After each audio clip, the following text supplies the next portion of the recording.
baka mamaya madamay pa kami. Oo, pinayagan ako ni Mama maliligo. Basta dito lang ako sa tapat ng bahay namin.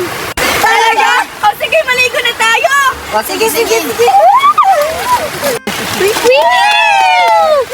Teka, sino yun?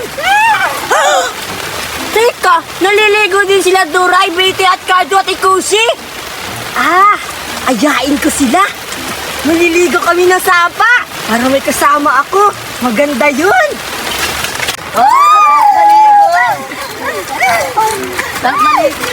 Aray! Anong ginagawa mo dyan, Tope? Oo nga, Tope.